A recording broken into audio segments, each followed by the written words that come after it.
Hi అమ్మ, రండి. కొన్ని ఆకుకూరలు అలాగే కొన్ని వెజిటబుల్స్తో రాజుగారి పలావ్ పౌడర్ వేసి వెజ్ పలావ్ చేద్దాం. దానికి కాంబినేషన్గా కోడిగుడ్డు కుర్మా చేశానమ్మా. ఒకసారి నేను ఎలా చేశానో రండి చూసేద్దరు కానీ తినేసేయండి. ఒక గరిటెన్నర నూనె అలాగే ఒక్క స్పూనున్నర నెయ్యి వేసుకుందాం ఈ పలావ్లోకి. చిన్న ఉల్లిపాయలు, మీ దగ్గర పెద్ద ఉల్లిపాయలు ఉంటే 4 ముక్కలు చేసుకోండి. చిన్న ఉల్లిపాయలు ఉంటే ఒక 7-8 పాయలు వేసుకోండి. చిన్న ఉల్లిపాయలు, చిన్న కప్పుతో పాలకూర అలాగే తోటకూర టేస్ట్ చాలా బాగుంటుంది. అలాగే ఒక 1/2 కప్పు పుదీనా వేసి వేయించండి. ఇవి కొంచెం బాగానే మగ్గాలమ్మ. మీడియం ఫ్లేమ్ మీద పెట్టండి, వేయించండి. ఇలా వేగుతున్నప్పుడే పచ్చిమిరపకాయలు వేసుకోండి. అలాగే బీన్స్, బంగాళాదుంపల ముక్కలు వేసి ఒకసారి తిప్పుదాం. అలాగే క్యారెట్ ముక్కలు కూడా వేసేయండి. 2 టమాటాలు ప్యూరీ కూడా చేసి వేసుకోండి. ఒక 50% ఉడికే వరకు వేయించుదాం. హై మీద పెట్టండి, దగ్గరుండి తిప్పండి అమ్మా. ఇలా ఉడుకుతూ ఉన్నప్పుడే సరిపడినంత ఉప్పు వేసుకోండి. ఒకసారి తిప్పి చూడండి.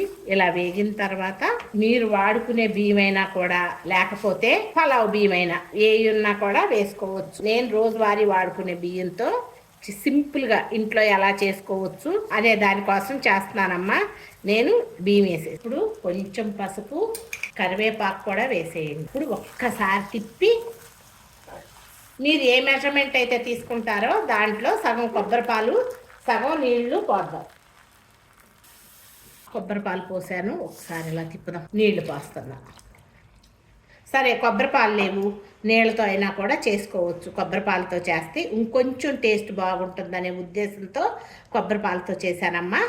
ఇలా తిప్పేసి కొబ్బరి పాలు పోసిన తర్వాత మన ఛానల్లో కొత్తగా రాజుగారి పలావ్ మసాలా పెట్టానమ్మా. ఆ పలావ్ మసాలా ఒక 1/2 స్పూన్ వేసుకోండి. వేసుకొని తిప్పేసేయండి. అల్లం వెల్లుల్లిపాయ పేస్ట్ కానీ ఇంకా వేరే మసాలాలు ఏమి వేయకూడదు.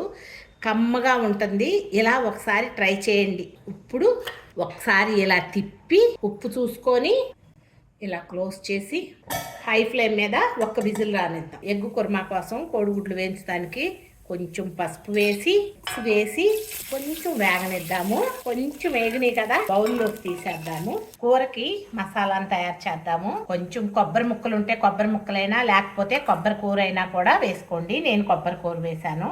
అలాగే కొన్ని జీడిపప్పు, కొంచెం నీళ్లు వేసి మెత్తగా పేస్ట్ చేసి తీసుకొని కొంచెం నూనె వేయండి.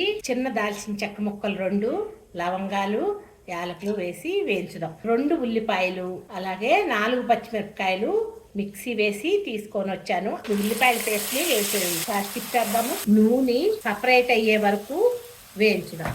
ఉల్లిపాయలు పచ్చిమిరపకాయలు వేగుతున్నప్పుడే ఒక్క 2 టమాటాలు గ్రైండ్ చేసి తీసుకొని వచ్చాను. ఆ టమాటా ప్యూరీని వేసేయండి. అలాగే కొంచెం పసుపు, తగినంత ఉప్పు వేసి వేయించుదాం. ఉల్లిపాయ, టమాటా ప్యూరీ అంతా బాగా వేగింది. కరివేపాకు, కొంచెం కారం, గ్రైండ్ చేసుకున్న కొబ్బరి, జీడిపప్పు పేస్ట్ వేసి తిప్పుదామా ఒకసారి. కొంచెం మేగడ పెరుగును కూడా వేసి వెంటనే తిప్పండి అమ్మ, లేకపోతే దబ్బలుగా అయిపోతుంది. టేస్ట్ బాగోదు. సిమ్ మీద పెట్టే ఉంచండి. ఈ టైంలో తిప్పండి. జారు కడిగిన నీళ్ళు కూడా కొంచెం పోసేద్దాం. అలాగే ఇంకొంచెం నీళ్లు పోసుకోండి. ఒక్క 1/2 స్పూను ధనియాల పౌడర్, మన వీడియోలో ఉంది చూసారా, రాజుగారి పలావ్ మసాలా వేసి ఒక్కసారి తిప్పి కోడిగుడ్లు వేసి మీడియం ఫ్లేమ్ మీద పెట్టి మూత పెట్టుకోండి. ఒకసారి కూరను చూద్దాము.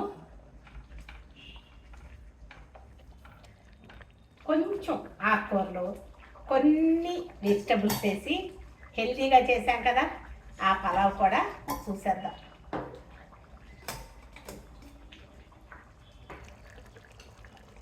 ఈ కోడిగుడ్డు కుర్మాలో కొంచెం కొత్తిమీర వేసుకొని, ఉప్పు ఈ టైంలో కూడా చూసుకోవచ్చు, అడ్జస్ట్ చేసుకొని ఉప్పుని దించేసుకోండి. అంతేనమ్మా. ఈ కొంచెం పులుసు ఉండాలి, అలా ఉంటేనే టేస్ట్ బాగుంటుంది. ఇప్పుడు చూద్దామా అన్నాన్ని.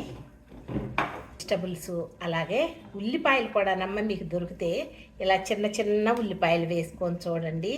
టేస్ట్ అమోఘం.